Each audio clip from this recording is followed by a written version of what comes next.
شاء الله. اي والله. برنامجنا يلا نتصالح خوش حاجه. ويا من مزاعل.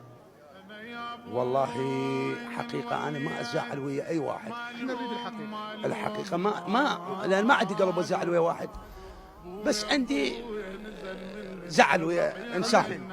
عندي اختي كبيره ما احكي وياها. اي والله. اختك كبيره؟ اي والله. ليش؟ صار سوء تفاهم انا وياها ما احكي وياها. صار ايش قد؟ والله صار لنا تقريبا 3 اشهر 4 اشهر.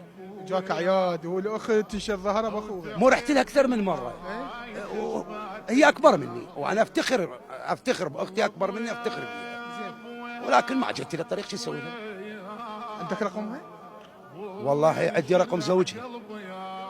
ما عندي رقم. نقدر نخابرها؟ هي تقدر. نقول لها شو اسمك؟ علاء. نقول لها اخوك طاج عمره وراح غصبا ما عليها ترجع للطريق والصالحه. وانا هالواحد لها. اي والله. تمام. نتصل عليه. متصل بتليفونك. بتليفوني. اي جاهز؟ جاهز. شو هسه خفت. مو هذا يعني. تمام. نقولها سوى حادث واخوك رايح للمستشفى